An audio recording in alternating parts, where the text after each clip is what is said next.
ჩემი კომფორტის ზონა ხატვა.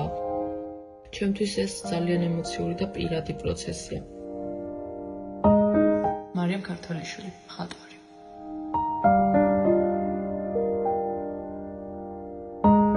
მე როგორც თვითნასწავლი მხატვარი, ხიფრს სწორედ იმ ექსპერიმენტებში ვხედავ, რომელსაც ხატვის პროცესში ვაწყდები.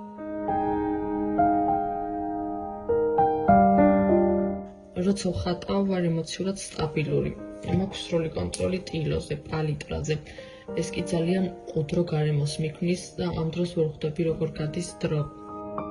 ჩემს ძველ ნამუშევრებს სახარს ვიმატარებ, ხვდები, რომ მთავარი არის პრაქტიკა და სურვილი, რომ მეტი დახატო.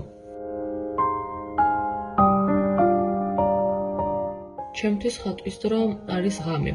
შუქი და სიჩუმე ქმნის იმ ატმოსფეროს, რომ ხატვის პროცესი უფრო მეტად სასიამოვნო გახდეს. დამწყებ ხატვრებს ვურჩევდი, რომ არ შეეშინეთ ექსპერიმენტების, შეცდომების. ეს უნარი მხოლოდ პრაქტიკით ვითარდება.